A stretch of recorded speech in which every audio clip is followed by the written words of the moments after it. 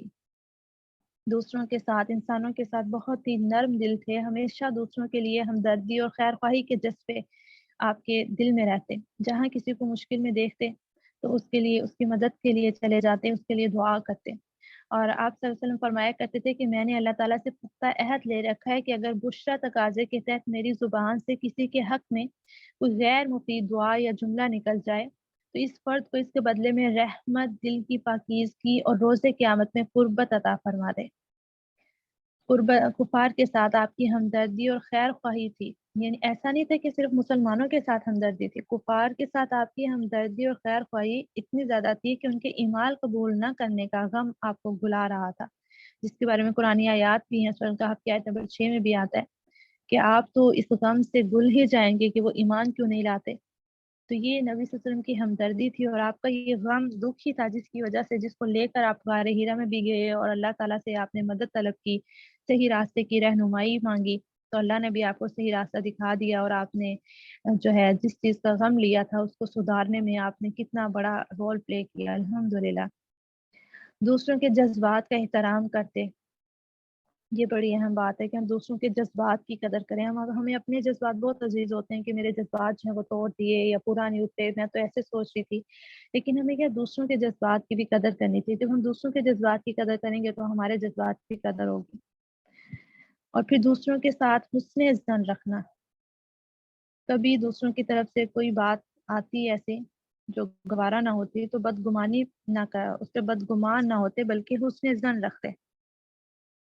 دوسروں کا اکرام و احترام کرتے،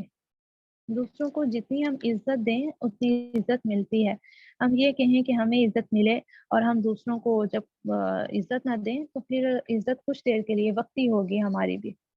اگر ہم چاہتے ہیں کہ لوگ ہماری عزت کریں، ہمارا سوسائٹی میں جو ہے ایک روب ہو، تو پھر ہمیں بھی دوسروں کے ساتھ عزت و احترام سے پیش آنا چاہیے۔ کچھ لوگ ایسے ہوتے ہیں انہیں جب عزت دی جاتی ہے تو وہ جو ہے وہ اپنے آپ کو بڑا سمجھنے لگ جاتے ہیں، یا وہ سمجھتے ہیں کہ شاید یہ مجھے بڑا سمجھ رہا ہے اور یہ چھوٹا ہے، یا اس کی کوئی ویلیو نہیں ہے، اس وجہ سے مجھے عزت دے رہا ہے۔ تو ایسے لوگ جو ہوتے ہیں اس طرح کے لوگوں میں شامل نہیں ہونا کہ ہمیں کوئی عزت دے تو ہم اپنے میں جو ہے وہ بن جائیں کہ ہم تو ہیں ہی اس قابل، اس سے ہمیں عزت دی جا رہی۔ تو ایسا نہیں ہے، دوسرے ہر کسی کو عزت احترام دیں تو دوسروں کی طرف سے بھی پھر واپسی پہ اچھا جو ہے عزت و احترام کا معاملہ نظر آتا ہے۔ پھر احسان کا بدلہ جو ہے وہ احسان کے ساتھ دیتے ہیں، آپ ہدیہ قبول بھی فرماتے اور جواباً ہدیہ دیتے بھی۔ عید کا موقع ہے، آپ لوگ بھی ضرور اپنے دوستوں میں تحفے تحائف دیں، اگرچہ چھوٹے چھوٹے ہی ہوں، لیکن اس سے محبت بڑھتی ہے اور ایک اچھا اثر پڑتا ہے، اور محسوس بھی ہوتا ہے کہ ہاں واقعی میں ہم اللہ تعالیٰ کی طرف سے جو ہمیں عید کا تحفہ ملا ہے ہم اسے منا رہے ہیں۔ آپ کچھ سال پہلے جائیں تو کتنا زیادہ عید کارڈز کا بھی تھا رواج، اور بچے بھی بہت جوش و خروش سے عید کارڈز خریدتے اور بڑے بھی، اور ایک دوسرے کو بیچتے، اور بڑی خوشی ہوتی تھی دوستوں کی طرف سے عید آنی ہے۔ اگرچہ اس میں تھوڑی سی چیزیں ہوتی تھیں جیسے چوڑیاں ہو گئی، مہندی ہو گئی، لیکن اس میں بھی ایک بڑی خوشی ہوتی تھی اور بڑا اچھا محسوس ہوتا تھا عید کارڈ کو پڑھنا، پھر سنبھالنا۔ تو یہ آہستہ سے دیکھیں بالکل رجحان ختم ہو گیا، بس اتنا بس رہ گیا کہ اسٹیٹس لگا دیا یا پھر کسی کو ایڈوانس میں ہی ماشاء اللہ سے عید مبارک کہہ دیا۔ تو ایڈوانس میں عید جو ہے وہ نہیں کہنا، کیونکہ سنت جو ہے وہ عید والے دن عید مبارک کہنا ہے۔ تو باقی تحفے تحائف ضرور بھیجیں، ایک دوسرے کو عیدی بھیجیں تاکہ ایک خوشگوار ماحول جو ہے وہ بن سکے، اور اپنے گھروں میں بھی جو بڑی بہنیں ہیں وہ چھوٹی بہنوں کو ضرور کچھ نہ کچھ دیں، ٹھیک ہے؟ اور میاں بیوی آپس میں ایک دوسرے کو دیں۔ ہم ویلنٹائنس ڈے کو بڑا ہمارے ہاں ہوتا ہے، پھر کیا ہوا، میاں بیوی تو ایک دوسرے کو تحفہ دے سکتے ہیں نا، اگر لڑکا لڑکی نہیں دے سکتے، مطلب کہیں نہ غیروں کی نکالی کرنے کی کوشش کی جا رہی ہوتی ہے۔ تو یہ موقع ہیں جس میں ایک دوسرے کو تحفہ دینا ہے، اس میں آپ ایک دوسرے کو میاں بیوی تحفہ دیں، بہن بھائی آپس میں دیں، والدین کو دیں، والدین سے عیدی لیں، ٹھیک ہے؟ تو یہ چیزیں جو ہے یہ آپس میں محبت بڑھتی ہے اور ایک اچھا ماحول کریٹ ہوتا ہے، لگتا ہے کہ واقعی میں ہم کچھ منا رہے ہیں۔ پھر نبی صلی اللہ علیہ وسلم کا حلم، عفو، صبر بہت زیادہ تھا، تکلیفوں پر صبر کرنے والے، بردبار، لوگوں کی خطاؤں کو معاف کرنے والے تھے، دوسروں کی کوتاہیوں سے چشم پوشی کرنے والے، دوسروں کی عیوب کی پردہ پوشی کرتے تھے۔ ہمیں بھی اگر کسی کی کوئی بات پتہ چل جاتی ہے تو اسے دوسروں تک پہنچانا ضروری نہیں ہے، اپنے دل تک بھی رکھ سکتے ہیں اور اس کے لیے دعا کر سکتے ہیں۔ غلطی کی گنجائش تو ہر کسی کے پاس ہوتی ہے نا، کوئی بھی کہیں غلط قدم اٹھا سکتا ہے، کہیں شیطان کے بہکاوے میں آ کر یا شیطان انسانوں کے بہکاوے میں آ کے۔ تو اگر کبھی کوئی غلط قدم اٹھا لے اور جب وہ واپس آ جائے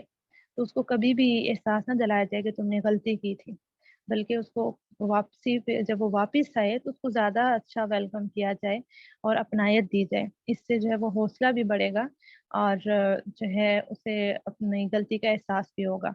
وہ دوسروں کے سامنے جو ہے وہ پیش نہیں کرنی چاہیے۔ اگر کسی کو آپ دیکھ رہے ہیں کچھ غلط کر رہا ہے تو پھر امر بالمعروف و نہی عن المنکر کا فریضہ سر انجام دیں۔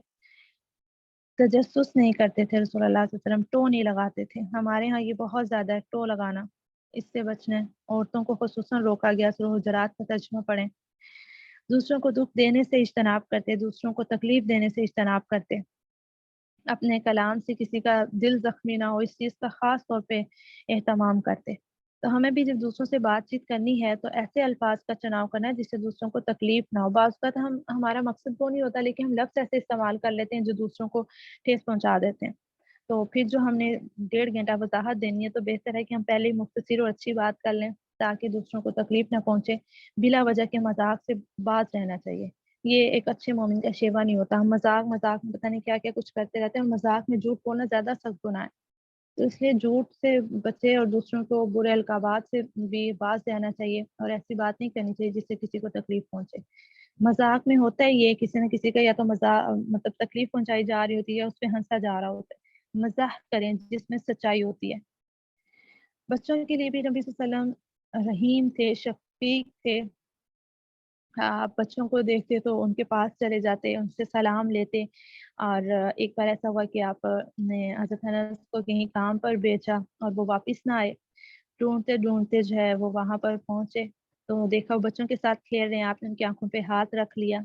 اور پھر انہیں پتہ چل گیا کہ نبی صلی اللہ علیہ وسلم ہیں۔ تو یعنی کہ ہم ایسے کسی کو بھیجے کہاں پہ تو ہم تو دو چار لگا کے کہیں کہ اچھا یہاں تم یہاں کر رہے ہو، میں نے کیا کرنے بھیجا تھا، لیکن نبی صلی اللہ علیہ وسلم کی رحمت اور آپ کا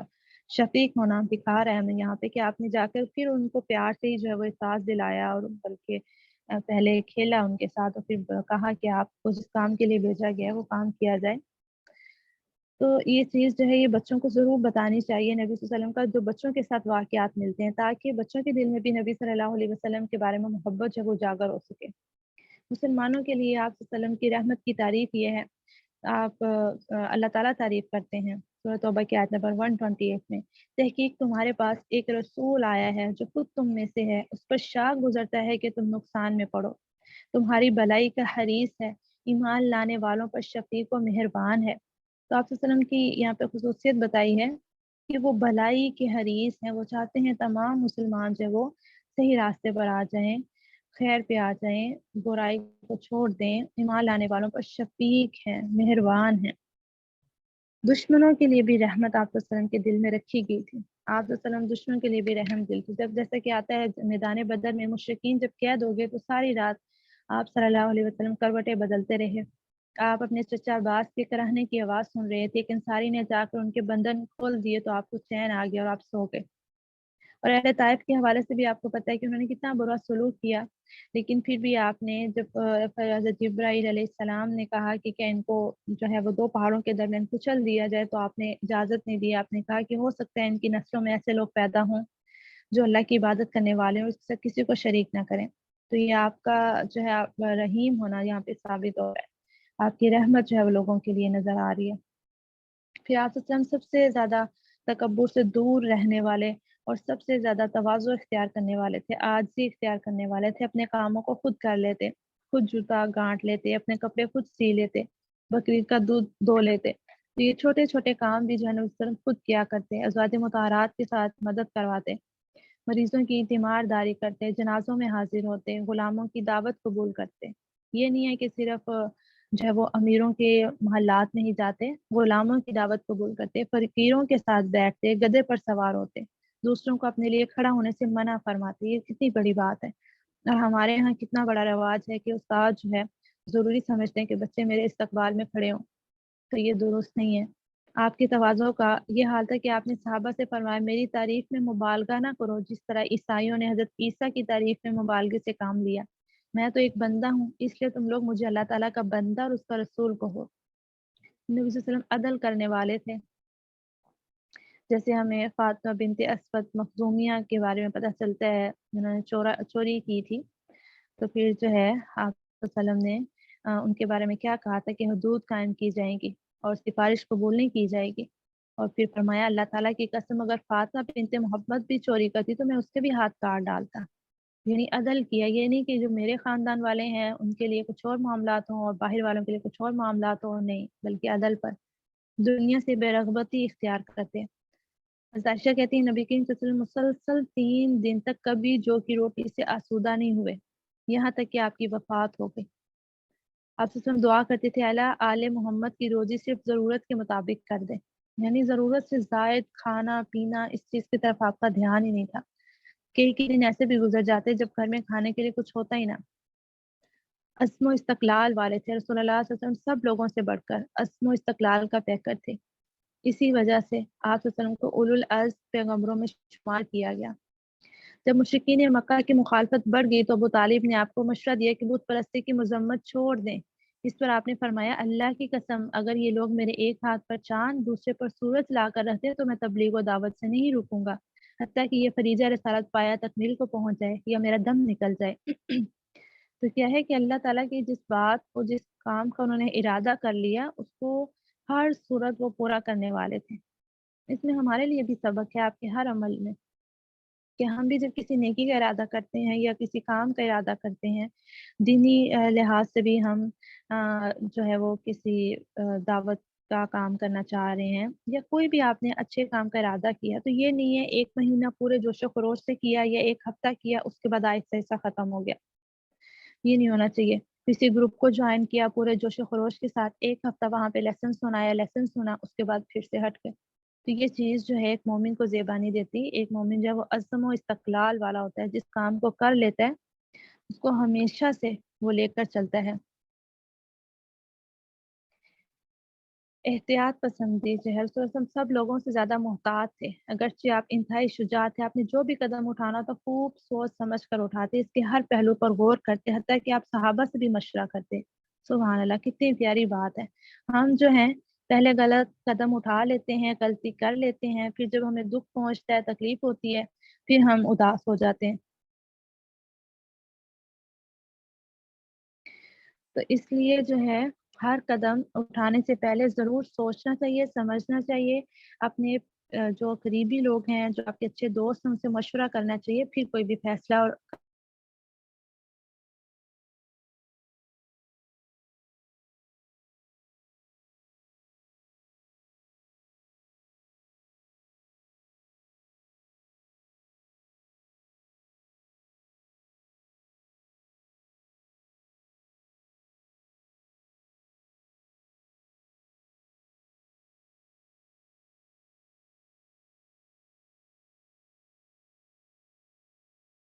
جو ہے وہ اس نے سلوک کیا۔ صلی اللہ علیہ وسلم سب سے زیادہ بیماروں سے شروع کرنے والے تھے۔ آپ کو جب کسی کی بیماری کا علم ہوتا تو اس کی عیادت کے لیے تشریف لے جاتے، تو ہمارے ہاں بھی جب عزیز جو کوئی بیمار ہو تو اس کی عیادت سنت سمجھ کے اور اس کا حق سمجھ کے کرنی چاہیے، اس کے لیے اس کا ثواب ملتا ہے۔ حدیث میں آتا ہے جب تک کوئی کسی کی عیادت کے لیے ہوتا ہے 70,000 فرشتے اس کے لیے دعائیں کرتے ہیں۔ تو ہمیں اس لیے جانا چاہیے، نہ کہ ہم اس لیے جائیں کہ اچھا وہ بھی بات کریں گے کہ میں بیمار ہوا آیا نہیں۔ ہمارے ہاں اس طرح کی باتوں کو ہم زیادہ آگے رکھ لیتے ہیں۔ حضرت انس سے روایت ہے کہ ایک یہودی لڑکا نبی کریم صلی اللہ علیہ وسلم کی خدمت کیا کرتا تھا، وہ بیمار ہوا تو آپ اس کی مزاج پرسی کے لیے تشریف لائے، آپ نے فرمایا اسلام قبول کر لو، چنانچہ اس نے اسلام قبول کر لیا۔ سعید بن مسیب نے بیان کیا اپنے والد سے کہ جب ابو طالب کی وفات کا وقت قریب ہوا تو آپ صلی اللہ علیہ وسلم ان کے پاس بھی مزاج پرسی کے لیے تشریف لے گئے۔ حضرت سعد کی بیماری میں ان کی علاج اور عیادت میں آسانی کے لیے ان کا خیمہ مسجد میں ہی لگوا دیا۔ یعنی بہت سے ہمیں ایسے واقعات ملتے ہیں جس میں پتہ چلتا ہے کہ آپ بیماروں کے ساتھ جو کتنا حسن سلوک سے پیش آتے، غلاموں کے ساتھ حسن سلوک سے پیش آتے، کبھی ان کو مارا پیٹا نہیں، مہمانوں کے ساتھ اچھا سلوک رہا۔ اکثر مہمان نوازی سے آپ کے گھر والوں کو فاقہ کرنا پڑتا، یعنی آپ کے پاس بھی اتنا ضرورت سے زائد نہ ہوتا، لیکن اس کے باوجود آپ مہمان نواز تھے، جو مہمان آتا اس کی اچھی مہمان نوازی کرتے۔ بچوں کے ساتھ حسن سلوک، آپ سے ان کے نزدیک والد کا اپنے بچوں کو ادب سکھانا ایک ساتھ صدقہ کرنے سے افضل ہے۔ بچوں کو پیار سے یا بنی کہہ کر بلاتے، بچوں سے دل لگی بھی کرتے، جیسے آتا آپ حضرت حسن حسین کے لیے گھوڑا بن جاتے، ان کو جھولا دیتے، ان کو بوسہ دیتے۔ نو مولود بچے گٹی کے لیے لائے جاتے، آپ انہیں پیار کرتے، خیر و برکت کی دعا دیتے اور کھجور چبا کر ان کے منہ میں ڈالتے۔ دشمنوں کے ساتھ بھی حسن سلوک سے کا معاملہ کیا، جانوروں کے ساتھ بھی آپ نے حسن سلوک کا معاملہ کیا، ان کی عمدہ دیکھ بھال کی تلقین کرتے آپ نے ایسی رسمیں ختم کروائیں جو جانوروں کو تکلیف دینے والی تھی، مطلب زندہ جانور کا گوشت یا ان کی دم کے بال کاٹنا، ان پر نشانے بازی کرنا وغیرہ، آپ نے اسے بے رحمی قرار دے کر اس سے منع کیا۔ پرندوں کے انڈے چرانے اور ان کے چھوٹے بچوں کو پکڑنے سے منع فرمایا۔ اور ہمیں کئی ایسے واقعات ملتے ہیں جہاں ایک ہمیں اونٹ کا بھی واقعہ ملتا ہے کہ وہ نبی صلی اللہ علیہ وسلم کو اس نے شکایت لگائی اور آپ نے پھر ان کے مالک کا پوچھا اور کہا کہ اس کی اچھی جو ہے وہ دیکھ بھال کرو اور اسے وقت پر کھانا کھلاؤ اور جتنی طاقت ہے اتنا بوجھ لا دو۔ تو جانور جو ہے وہ بھی نبی صلی اللہ علیہ وسلم کو اپنا ایک طرح سے جانتے تھے، جیسے کہ گویا نبی ہیں اور ان کے پاس شکایت لے کر آتے۔ تو بہت سے ہمیں ایسے سیرت کے حوالے سے واقعات ملتے ہیں۔ مختصراً آپ کے سامنے کچھ چیزوں کو رکھا، کچھ پوائنٹس کو رکھا، ہم زیادہ ڈیٹیل سے تو نہیں دیکھ سکے، لیکن مقصد یہ تھا کہ کچھ چیزوں کو آپ کے سامنے رکھا جائے اور آپ جو ہے باقاعدہ سیرت کی کتاب کو ضرور پڑھیں اور اس سے اپنے بچوں کو سکھائیں۔ گھر میں کوئی ایسا ماحول بنائیں، رات میں سب بیٹھ کر جو ہے 1 پیج یا 2 پیج سیرت کی کتب سے جو ہے وہ ریڈ کریں، تاکہ پتہ چلے نبی صلی اللہ علیہ وسلم کی زندگی کیا تھی، آپ نے اپنی زندگی میں کیا کیا کیا، اور